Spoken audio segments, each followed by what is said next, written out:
আকাবা উপসাগরের তীরে বসে দাউদ আলাইহিস সালাম জাবুর কিতাব তেলাওয়াত করতেন। ওনার কণ্ঠের সুরের ঝংকার এত মধুর ছিল, সাগরের মাছগুলো প্রতি শনিবারে উনি আকাবা উপসাগরের পাশে যখন জাবুরের কিতাব তেলাওয়াত করতেন, সাগরের মাছগুলো সাগর রেখে দিয়ে ডাঙায় চলে আসতো। এজন্য আল্লাহ বললেন, খবরদার, শনিবার এই এলাকাতে মাছ শিকার করা আমি হারাম ঘোষণা করলাম। কিবার? এবার দাউদ আলাইহিস সালামের কওমের লোকেরা কৌশল করা আরম্ভ করে দিল। তারা বলল, আল্লাহ বলছে শনিবারে মাছ ধরা হারাম, খবরদার আমরা মাছ ধরবো না, তবে শনিবার আমরা বেড়া দিয়ে রাখবো। কি দিয়ে রাখবো? জাল দিয়ে বেড়ে দিয়ে রাখবো। শনিবারে ধরবো না, রবিবারে যাই ধরবো। খবরদার, শনিবারে ধরবি না, শনিবারে হারাম। হারাম করছে কে? তো মাছগুলো যখন তেলাওয়াত করতে আসতো, এরা জাল দিয়ে বেড়ে দিয়ে রাখতো চারদিকে। শনিবারে ধরতো না, কারণ হারাম। কারণ কি? বেড়ে দিয়ে রাখতো, রবিবারে যে ধরতো। আল্লাহ কি এটা বুঝাইছে? আল্লাহ বুঝাইছে শনিবারে যত মাছগুলো এসেছে এগুলো ধরা যাবে না। এগুলো যখন আবার সাগরের প্রবাহে ভেসে চলে যাবে, তোমরা আবার নৌকা নিয়ে মাছ শিকার করতে পারবে। ঠিক কিনা? ওরা কৌশল করে রবিবারে, শনিবারে আটকে রাখতো এরকম বেড়ে দিয়ে, জাল দিয়ে, রবিবারে যেয়ে ধরতো। আল্লাহ বললেন, আও নালা আলাহুম কামা লাআন্না আসহাবাস সাবত কুনু কিরাদাতান খাসিইন। আমার সাথে কৌশল করেছিস, তোদের উপর আমার লানাত, তোরা অভিশপ্ত বানর হয়ে যা। মুহূর্তে পুরো জাতিটাকে বানরে রূপান্তরিত করে দিল কে? এজন্য খবরদার, আল হিলাতু বিল হারামে হারাম। হারাম খাওয়ার জন্য যে কৌশল করি এটাকেও হারাম ঘোষণা দিয়েছে কে? আমাদের দেশে আরেকটা সিস্টেম আছে, হিলা বিয়ে আছে না নাই? হিলা বিয়ে কালিয়াতে মনে হয় নাই না? এলাকাতে আছে, ভয়ঙ্কর। আর তালাক আল বাইন আল বাইনুনা যখন হয়ে যায়, কমপ্লিটলি ডিভোর্স, কোনো সম্পর্ক নেই, তখন ওই স্ত্রীকে যদি আবার ফিরে আনতে হয়, ইসলামের নিয়ম হচ্ছে আরেক জায়গায়, হাত্তা তানকিহা যাওজান গায়রা, আরেক জায়গায় বিয়ে হবে, নরমাল প্রসেসে কোনো কারণে তাদের ডিভোর্স হবে, তখন আগের স্বামী স্ত্রীকে আনতে পারবে। এটারে অনেকে কৌশল করে, বিয়ের পরে একজন বুড়া মানুষের সাথে বিয়ে দেয়, সামান্য কিছু টাকা পয়সা দিয়ে এক দুই দিন সংসার করাইয়া ডিভোর্স নিয়ে আবার বিয়ে করা। এরকম আছে না নাই? লাআনা রাসূলুল্লাহি আল মুহাল্লিল ওয়াল মুহাল্লিল্লাহ। সুনানে তিরমিজির বর্ণনা, আল্লাহর হাবিব সাল্লাল্লাহু আলাইহি ওয়াসাল্লাম বললেন, যারা হিলা করে, যারা হিলা করায়, উভয়ের উপর আল্লাহর লানাত। এগুলোর সাথে আমাদের কোনো সম্পর্ক আছে? এজন্য আমরা হারাম খাবো না, হারাম ঘুরাইয়া খাওয়ার জন্য কৌশলও করা যাবে। এরপরে 8 নম্বর মূলনীতি হলো কাসবুল হালাল শারতুন লিকাবুলিদ দুআ। আমরা বলি, হুজুর আমার দোয়া কবুল হয় না, কিন্তু দোয়া কবুলের সবচাইতে বড় শর্ত হলো হালাল ইনকাম। ঠিক কিনা? হালাল উপার্জন ছাড়া যদি দোয়া করেন কবুল হবে? হারাম কিছু খেয়ে যদি আপনার দেহটারে বর্ধনশীল করেন, এই দেহ জান্নাতে ঢুকবে? লা ইয়াদখুলুল জান্নাতা জাসাদুন গুযিয়া বিল হারাম। হারাম দিয়ে বর্ধিষ্ণু যে দেহ, এই দেহ কোনোদিন আল্লাহর জান্নাতে ঢুকবে না। চিল্লায় বলেন ঠিক কিনা? ইন্নাল্লাহা তাইয়্যিব লা ইয়াকবালু ইল্লা তাইয়্যিবা। আল্লাহ পবিত্র, আল্লাহ পবিত্র ছাড়া কোনো কিছু গ্রহণ করে না। এক লোক কাবার চারদিকে কাঁদতে কাঁদতে বেহুশ, ইয়া রাব, ইয়া রাব, ইয়া রাব বলে বলে কাঁদতেছে। সাহাবারা দেখে বলল, সর্বনাশ, আজকের দিনের সব সওয়াব তো এই লোক নিয়ে যাবে, তার চেয়ে বেশি সওয়াব তো কেউই কামাই করতে পারলো না। আল্লাহর হাবিব সাল্লাল্লাহু আলাইহি ওয়াসাল্লাম বললেন, ওয়া মাতআমুহু হারাম, ও যা খায় ওটা হারাম খায়। ওয়া মালবাসুহু হারাম, ও যা পরে হারাম টাকা দিয়ে কেনা ড্রেস আপ। ওয়া গুযিয়া বিল হারাম, ওর দেহটা বড় হয়েছে, বর্ধিষ্ণু হয়েছে হারাম খেয়ে। ফা আন্না ইউস্তাজাবু লাহু, কেন আল্লাহ তার দোয়া কবুল করবে? কঠিন কালো তার দোয়া আল্লাহর আরশে পৌঁছবে না। চিল্লায় বলেন ঠিক কিনা? এজন্য দোয়া যদি আল্লাহর কাছে মাকবুল করতে চান, আপনার দোয়া যদি আল্লাহর আরশ পর্যন্ত পৌঁছাতে চান, হালাল খাওয়ার দরকার আছে না নাই? 2 রাস্তা, হালাল চলে গেছে এইদিকে, হারাম গেছে এইদিকে। সো আমরা যাব কোন দিকে? ডান দিকে। হালাল খুব বরকতময়, হালালে বরকত বেশি, হারামে বরকত নাই। বিশ্বাস করেন? 1 কোটি টাকা ইনকাম মাসে। কয় কোটি? এরকম লোক আছে না কসবায়? বাংলাদেশে আছে না? 1 কোটি টাকা ইনকাম, কোটি টাকা ইনকাম তার, কিন্তু বছরে কোটি কোটি টাকা তার ইনকাম। 1 মাসে ইনকাম 1 কোটি টাকা, কিন্তু দেখা যায় মাসে একটা হসপিটাল বিল পরিশোধ করতে তার চলে যায় 50 লাখ টাকা। আছে না নাই? ওয়াইফের ক্যান্সার, যার নেই কোনো অ্যান্সার। ছেলে ইয়াবা খায়, ওরে দেয়া লাগে 20 লাখ। বাড়ি ভাড়া, খাওয়া দাওয়া ইত্যাদি খরচ শেষে দেখা যায় মাস শেষে আরো 20 লাখ ঋণের মধ্যে পড়ে আছে। আছে না নাই? কিন্তু মাসে ইনকাম ছিল কত? 1 কোটি, কিন্তু মাস শেষে দেখা যায় 20 লক্ষ টাকা ঋণের বোঝায় চাপা পড়ে আছে। আর রিক্সাওয়ালা, ওর বেতন নাই, যা পারে ইনকাম করে প্রতিদিন। মাসে অন এন অ্যাভারেজ তার ইনকাম 5,000। কয় হাজার?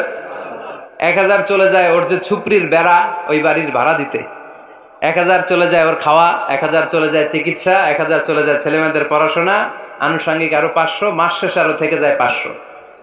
সুবহানাল্লাহ কইতে পারলেন না? 1 কোটি টাকা ইনকাম করেও 20 লক্ষ টাকা ঋণের বোঝায় চাপা পড়ে আছে, আর 5,000 টাকা ইনকাম, মাস শেষে কত থাকে? 500। কারণ ওর পুরো ইনকামটাই হালাল। ওর পুরো ইনকামটা কি? আর হালালে বরকত ঢুকাই দিছে কে? হারামে কোনো বরকত আছে?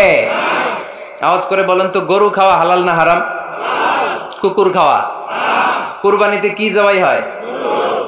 সুন্নতে খাতনার অনুষ্ঠানে, বিয়ের অনুষ্ঠানে, প্রতিদিন কসাইয়ের দোকানে, কোথাও কুকুর জবাই হয়?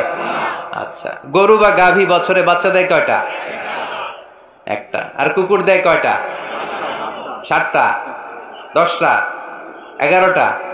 জন্ম নিয়ন্ত্রণ নাই তো, দেদারসে দিচ্ছে, ফ্যামিলি প্ল্যানিং নাই, তাই না?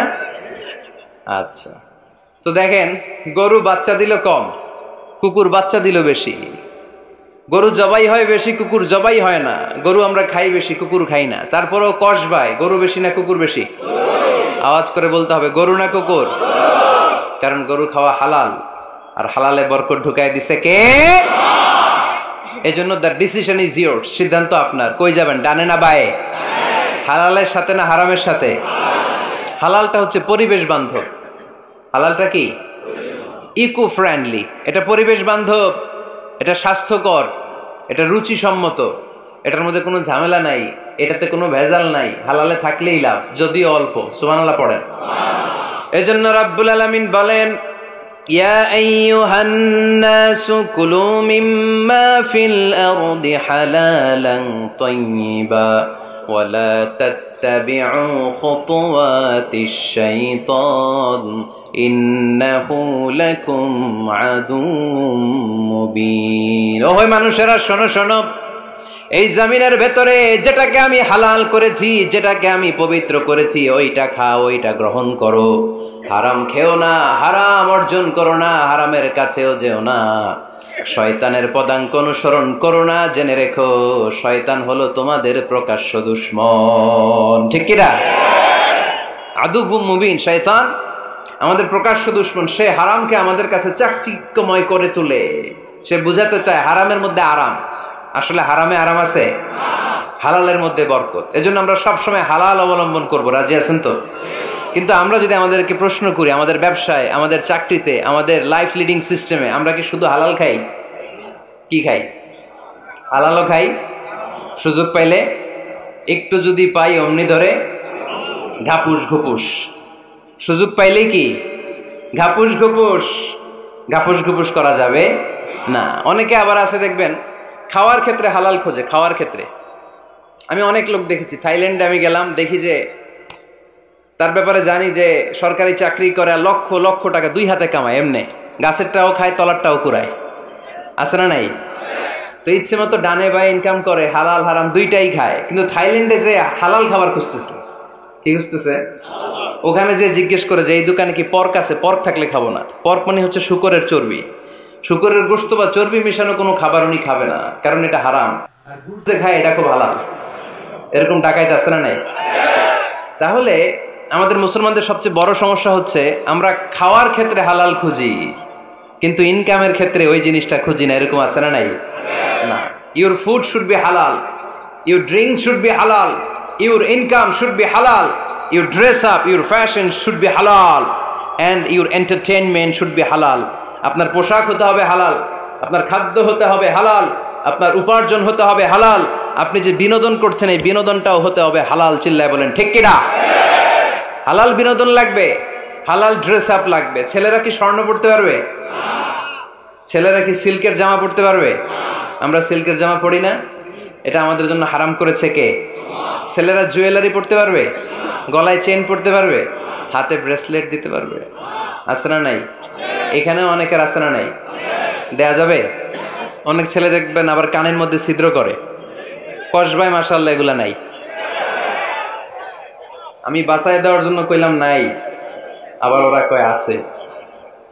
আছে আছে না, এগুলো করা যাবে দাড়িতে চুলে কালো রং দেয়া যাবে, এটা ধোঁকাবাজি। এটা কি?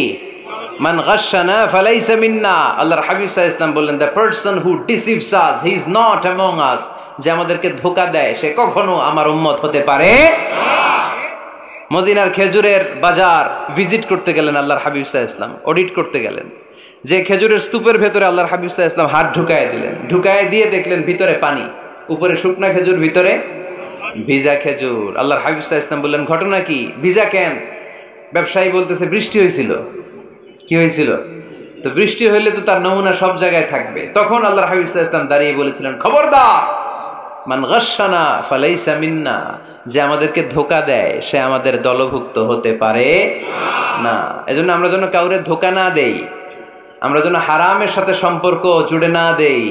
আমাদের সম্পর্ক হবে হালালের সাথে। চিল্লায় বলতে হবে, কিসের সাথে? আজকের মাহফিলটা তখনই সার্থক হবে যখন এই কথাগুলো শুনে আমরা এই সিদ্ধান্তে উপনীত হতে পারবো যে আমার ফুড, আমার ড্রিঙ্কস, আমার ইনকাম, আমার ড্রেস আপ, আমার এন্টারটেইনমেন্ট, আমার সব কিছু হালাল দিয়ে আমি সাজাবো। আমার জীবনটাকে আমি হালাল দিয়ে সাজাবো। রাজি আছি না নাই? সব হালাল হইতে হবে। নারীদের ফ্যাশন, অনেক নারীরা ফ্যাশন সচেতন। খবরদার, নারীরা টাইট ফিটিং পোশাক পরতে পারবে না। পারবে? পাতলা পোশাক পরতে পারবে না। তারা নিজেদেরকে আবৃত করে রাখতে হবে। টাইট ফিটিং পোশাক পরতে পারবে না, অন্য ধর্মের পোশাক পরতে পারবে না, পর চুলা লাগাতে পারবে না। এই ফোর কর্নার্স, এই বর্ডার গুলো মেনে নারী যে কোনো ধরনের ফ্যাশন নিতে পারে। এই ফ্যাশনগুলোকে বৈধ করেছে কে? এজন্য রাব্বুল আলামিন বলেন, ইয়া আইয়ুহান নাসু কুলু মিম্মা ফিল আরদি হালালান তাইয়্যিবা ওয়ালা তাত্তাবিউ খুতুওয়াতিশ শাইতান ইন্নাহু লাকুম আদুউম মুবিন। সুবহানাল্লাহ পড়েন। ওহে মানুষেরা, এই জমিনে যেটা পবিত্র আর হালাল বলে আমি ঘোষণা দিয়েছি সেটা খাও, কারণ সেটাতেই বরকত। আর শয়তানের পদাঙ্ক অনুসরণ করো না, কারণ শয়তান তোমাদের প্রকাশ্য শত্রু। কথাটা বলেছেন কে?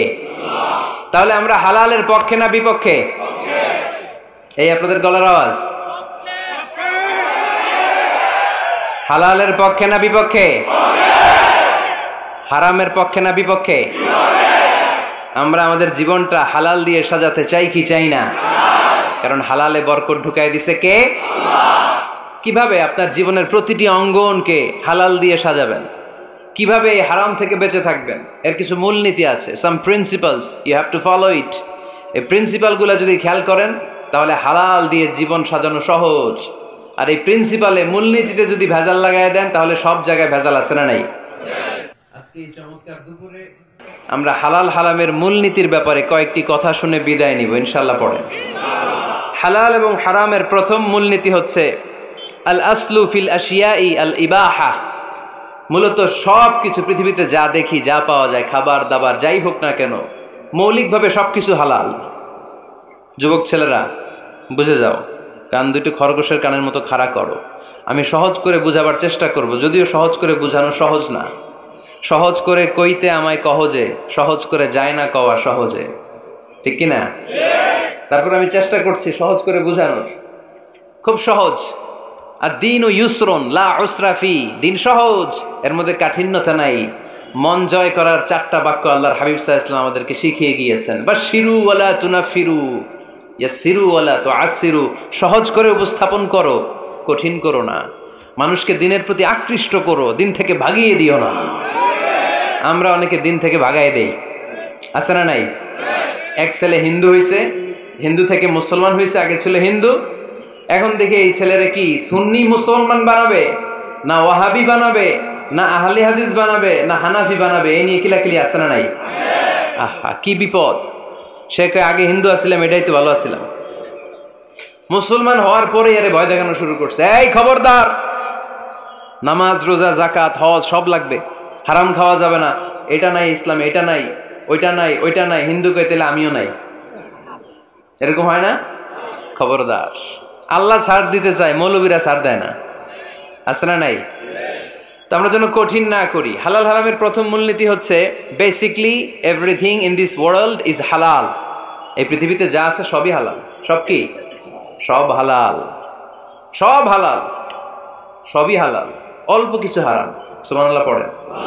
যদি এমন হইতো এই পৃথিবীতে যা আছে সবই হারাম, অল্প কিছু হালাল, খুব ভালো হইতো, তাই না? সুবিধা হইতো আমাদের। তা আমাদের সুবিধা করে দিলেন কে? সুবহানাল্লাহ পড়বেন না? বেসিকলি এভরিথিং ইজ হালাল, পৃথিবীর সব কিছু হালাল। আপনারা যদি কেউ কিছু বলে যে এটা কি হালাল না হারাম, আপনি হুট করে বলবেন আগে বলবো হালাল, যদি হারামের দলিল পাওয়া যায় তখন বলবো হারাম, ঠিক কিনা? আমাকে যদি বলেন এটা হালাল না হারাম, আমি যদি বলি হালাল, আপনি যদি বলেন দলিল দেন, এটা আপনি ভুল বলবেন। কারণ কোনো কিছু হালাল করতে হলে দলিল লাগে না। কোনো কিছুকে হালাল বলে সাব্যস্ত করতে দলিল লাগে না।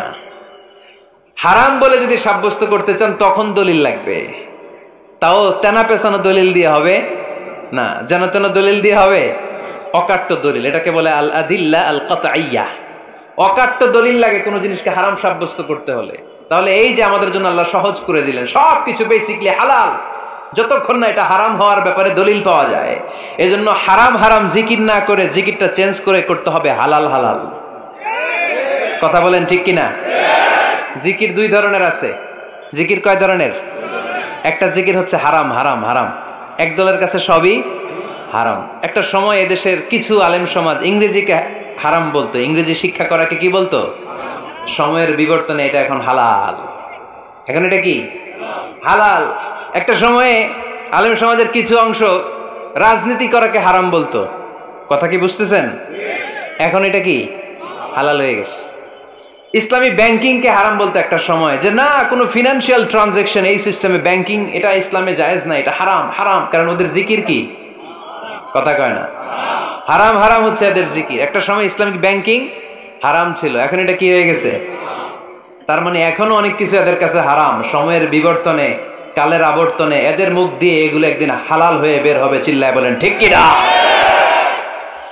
এজন্য এই পৃথিবীর সবকিছু মূলত হালাল যতক্ষণ না হারাম হওয়ার ব্যাপারে দলিল না পাওয়া যায়।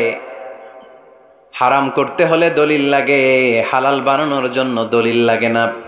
আবার যেন তেন কোনো দলিল দিয়ে, ঠুনকো কোনো দলিল দিয়ে কোনো জিনিসকে হারাম করা যায় না। হারাম করতে হলে অকাট্য দলিলের প্রয়োজন হয়। কথা বুঝতে পেরেছেন? প্রথম মূলনীতি ক্লিয়ার সবার কাছে? আল্লাহর হাবিব সাল্লাল্লাহু আলাইহি ওয়াসাল্লাম বলতেন হালাকাল মুতানাত্তিউন, যারা মুতানাত্তিউন তাদের ধ্বংস, তাদের উপর আল্লাহ লানাত। সাহাবারা বললেন ইয়া রাসূলুল্লাহ, ইয়া হাবিবাল্লাহ, মান হুমুল মুতানাত্তিউন? মুতানাত্তিউন কারা, যাদের উপর আপনি লানত দিলেন, যাদের ধ্বংসের কথা বললেন? বিশ্বনবী বললেন আল্লাহর দেয়া হালাল বিষয়কে যারা সমাজের মধ্যে হারাম বলে প্রচার করে তারাই হলো সমাজের মুতানাত্তিউন। নাউজুবিল্লাহ পড়েন। قل من حرم زينة الله التي أخرج لعباده والطيبات من الرزق। এজন্য আল্লাহ ডেকে বললেন খবরদার, কে আছে সমাজের মধ্যে আমার দেয়া হালাল সাজসজ্জাগুলোকে, পবিত্র জিনিসগুলোকে হারাম বলে ফতোয়া তুলে, তাদের উপর আমার লানত। খবরদার, আল্লাহ যেটাকে হালাল বলছে এটাকে হারাম বলার স্পর্ধা দেখাবেন না। এটাকে হারাম বলা যাবে? তাহলে প্রথম মূলনীতি কি সবাই বুঝতে পারছেন? বুঝতে পেরেছেন? এই দুনিয়াতে বেসিকলি সবকিছু কি, আওয়াজ করে বলেন। আর হালাল প্রমাণ করতে দলিল লাগে। কি প্রমাণ করতে দলিল লাগে? হারাম। এজন্য আমাদের জিকিরটা একটু চেঞ্জ করে দিব। আমরা হারাম হারাম না বলে কি বলবো? হালাল হালাল। যখনই দলিল পাবো তখন জিকির শুরু করব হারাম। কথা বোঝে নাই বোধহয়? দলিল পাওয়ার আগ পর্যন্ত সব কি, আরো জোরে বলেন। দলিল পাওয়ার পরে সেটা হয়ে যাবে হারাম। প্রথম মূলনীতি ক্লিয়ার? সবার কাছে ক্লিয়ার? আচ্ছা, দ্বিতীয় মূলনীতি হচ্ছে হালাল হচ্ছে আনলিমিটেড। কথা বলেন, আনলিমিটেড। আর হারাম হচ্ছে লিমিটেড। হারাম হচ্ছে সসীম, হালাল হচ্ছে অসীম। হালাল গুণে শেষ করা যায় না, কিন্তু হারাম গুণে শেষ করা যায়। সুবহানাল্লাহ পড়তে পারলেন না? যদি এমন হইতো হারাম আনলিমিটেড, সবই হারাম, আর হালাল হচ্ছে লিমিটেড, হালাল গুণা যায়, এমন যদি হইতো আমাদের জন্য কঠিন হয়ে যেত না? আমাদের জন্য এটারে সহজ করে দিলেন কে? আবার আল্লাহ বললেন উহিল্লা লাকুম সাইদুল বাহরি ওয়া তাআমুহু, সাগরের মধ্যে যত প্রাণী পাওয়া যায়, মাছ পাওয়া যায়, কাঁকড়া পাওয়া যায়, সব খাওয়াকে হালাল করে দিলেন কে? সাগরে যত ধরনের প্রাণী আছে, কাঁকড়া বলেন, তিমি বলেন, যা বলেন, সব হালাল, হাতে গোনা অল্প কয়েকটা ছাড়া। সুবহানাল্লাহ পড়েন। তার মানে যখনই আল্লাহ তাআলা হালালের ঘোষণা দেন, আল্লাহ তাআলা এটাকে ব্যাপকভাবে ঘোষণা দেন। আর যখনই আল্লাহ হারামের ঘোষণা দেন কোরআনের ভেতরে, তখন আল্লাহ গুনে গুনে দেন। কিভাবে দেন? হুররিমাত আলাইকুমুল মাইতাতু ওয়াদ-দামু ওয়া লাহমুল খিনজির ওয়া মা উহিল্লা লিগাইরিল্লাহি বিহি ওয়াল মুনখানিকাতু ওয়াল মাওখুযাতু ওয়াল মুতারাদ্দিয়াতু ওয়ান নাতিহা। গুনে গুনে দিবেন, সুবহানাল্লাহ পড়ে। যখন আল্লাহ বললেন হালাল, তখন বললেন চার পাওয়ালা যত জন্তু আছে হালাল, অল্প কয়েকটা ছাড়া। যখন ঘোষণা দিলেন হালালের, আল্লাহ বললেন সাগরের ভেতরে যত প্রাণী পাওয়া যায় সব খাওয়া হালাল, অল্প কয়েকটা ছাড়া। কিন্তু হারামের ঘোষণা যখন আল্লাহ কোরআনে দিলেন, তখন ব্যাপকভাবে দেয় নাই, গুনে গুনে দিছেন। রক্ত খাওয়া হারাম, মরা প্রাণী খাওয়া হারাম, শূকর খাওয়া হারাম, আল্লাহর নাম ছাড়া অন্য কোনো নামে বলি দেওয়া হয়েছে এরকম প্রাণী খাওয়া হারাম, সিংহের গুতা খায় কোনো প্রাণী মারা গেছে ওইটা হারাম। এরকম গুনে গুনে অল্প কয়েকটা হারাম, বাকি সব কিছুকে আমাদের জন্য হালাল করে দিয়েছে কে? আবার যদি আল্লাহরে জিজ্ঞেস করি আল্লাহ কাদেরকে বিয়ে করতে পারবো, আল্লাহ বলবে সবাইরে বিয়ে করবি। বাংলাদেশের নারীরা বিয়ে করা হালাল, পাকিস্তানের মেয়েদেরকে বিয়ে করা হালাল, সৌদি আরবের নারীদেরকে বিয়ে করা হালাল, এই বাংলাদেশের সিলেটের মেয়েদেরকে বিয়ে করা হালাল, ঢাকার মেয়েদেরকে বিয়ে করা হালাল, চট্টগ্রামের মেয়েদেরকে বিয়ে করা হালাল। হালালের কোনো শেষ নাই, সুবহানাল্লাহ পড়েন। কিন্তু যখন জিজ্ঞেস করলাম তাহলে কাকে কাকে বিয়ে করা হারাম, তখনই আল্লাহ গুনে গুনে 14 জনের নাম বলে দিলেন, পড়েন সুবহানাল্লাহ। হুররিমাত আলাইকুম উম্মাহাতুকুম ওয়া বানাতুকুম ওয়া আখাওয়াতুকুম ওয়া আম্মাতুকুম ওয়া খালাতুকুম ওয়া বানাতুল আখি ওয়া বানাতুল উখত। চিল্লায় পড়েন আল্লাহু আকবার। যখন হালাল, তখন ব্যাপকভাবে বললেন সব মেয়েদেরকে বিয়ে করতে পারো। মুসলিম যত নারী হয়, বাংলাদেশের হোক, পাকিস্তানের হোক, ইন্ডিয়ার হোক, গোটা বিশ্বের যে কোনো জায়গার মুসলিম নারী হলেই সেটা হালাল।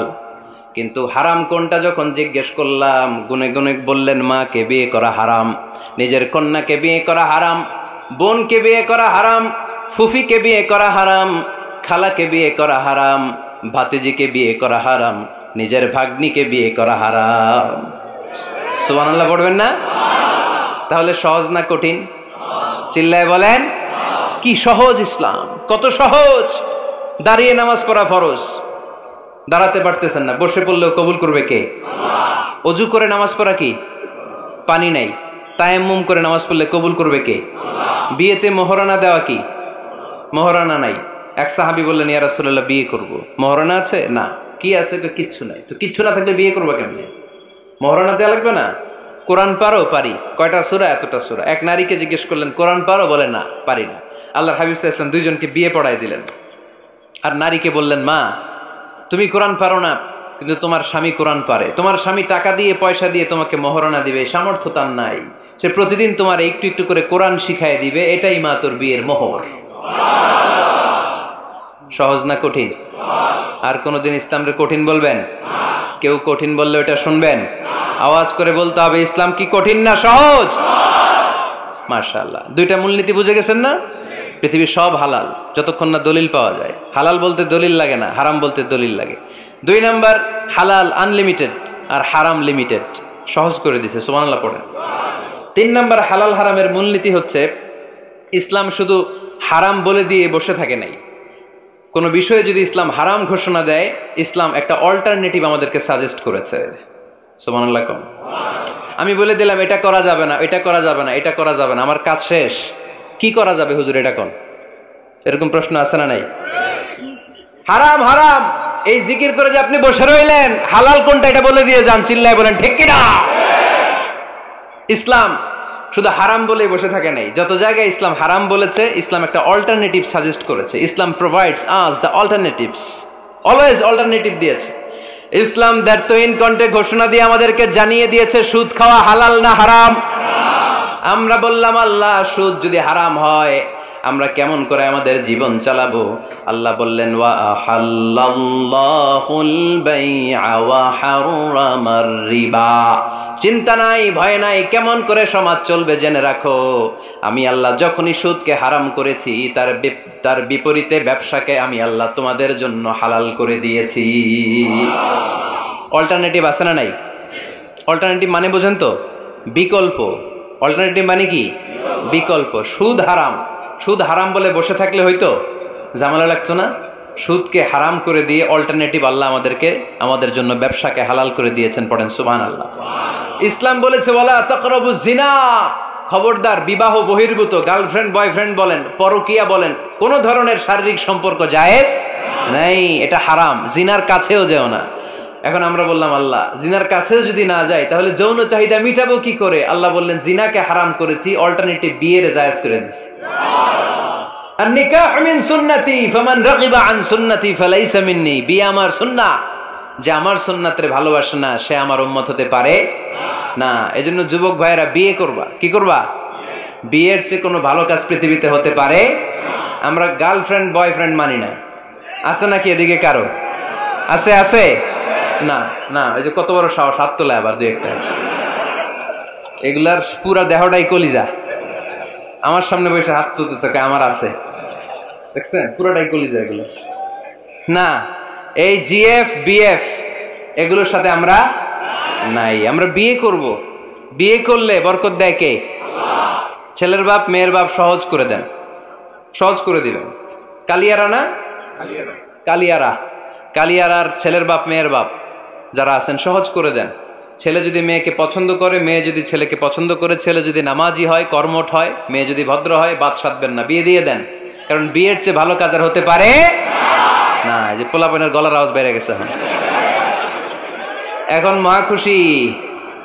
এখন আজহারি হুজুর জিন্দাবাদ। এখন আর আমার বিরোধী কেউ নাই এই জায়গায়, সবাই হাত করে ফেলছি আমি, আগেও নাই, মাশাআল্লাহ। তো এই জন্য বিয়েটাকে সহজ করেন। খেয়াল করবেন, যেই সমাজে বিয়ে করা কঠিন ওই সমাজে জিনা করা সহজ। যেই সমাজে জিনা করা কঠিন ওই সমাজে বিয়ে করা সহজ। ঠিক কিনা? পুরো উল্টো। বাংলাদেশে কোনটা করা কঠিন? হ্যাঁ, বিয়ে করা কঠিন। বিয়েতে ফ্ল্যাট লাগবে, ছেলের গাড়ি লাগবে, নিজের পায়ে দাঁড়ানো লাগবে, 10 লাখ টাকা মোহরানা লাগবে। জিনার জন্য কি লাগবে? কিচ্ছু লাগবে না, টোনাটুনি রাজি, তুমি আমি রাজি। অবৈধ সম্পর্ক হতে আর কিছু লাগে না, চিল্লায় বলেন ঠিক কিনা? কিন্তু বিয়েতে অনেক কিছু লাগবে, এইটা ওইটা। ছেলেরা কই তুই নিজের পায়ে দাঁড়া, তুমিও নিজের পায়ে দাঁড়ায় দেখাবে, এই যে নিজের পায়ে দাঁড়াইছে। তো এতদিন সে কার পায়ে দাঁড়াইছে? নিজের পায়েই তো দাঁড়াইছে। সহজ করবেন, বিয়েরে কঠিন করেন না। আলাইহিস সালাম আর হাওয়া আলাইহাস সালাম দুইজনকে বিয়ে পড়াই দিছিল কে? এই দুইজন এমন দুইজন মানব আর মানবী, ওনাদের কোনো শৈশব ছিল না, ওনাদের কোনো কৈশোর ছিল না, যৌবন দিয়েই শুরু। এজন্য আগে আল্লাহ বিয়ে পড়াই দিছে। কথা কয় না? ওই মেয়ে, আপনার শৈশব আছে না নাই? কৈশোর, আদম আলাইহিস সালামের শৈশব, কৈশোর। হাওয়া আলাইহিস সালামের শৈশব, কৈশোর। জীবন শুরু করছে কি দিয়া? যৌবন দিয়ে। বিয়ের দরকার আছে না নেই? এজন্য আল্লাহ জান্নাতে বিয়ে পড়ায় দিলেন। বিয়ের সম্পর্কটা জান্নাতি সম্পর্ক, বিয়ের ভালোবাসাটা জান্নাতি ভালোবাসা। এর চাইতে পবিত্র ভালোবাসা দুনিয়ায় হতে পারে? তাহলে ইসলাম কোন জিনিসকে হারাম ঘোষণা দিয়ে মুখে কুলু পেটে বসে থাকে নাই, অল্টারনেটিভ সাজেস্ট করেছে। সুদ খাওয়া হারাম, অল্টারনেটিভ ইসলাম আমাদেরকে বলে দিল ব্যবসা হালাল। জিনা করা হারাম, পরকিয়া হারাম, গার্লফ্রেন্ড বয়ফ্রেন্ডের এই কালচার হারাম, তার বিপরীতে বিয়ে করা হালাল। সুবহানাল্লাহ পড়েন।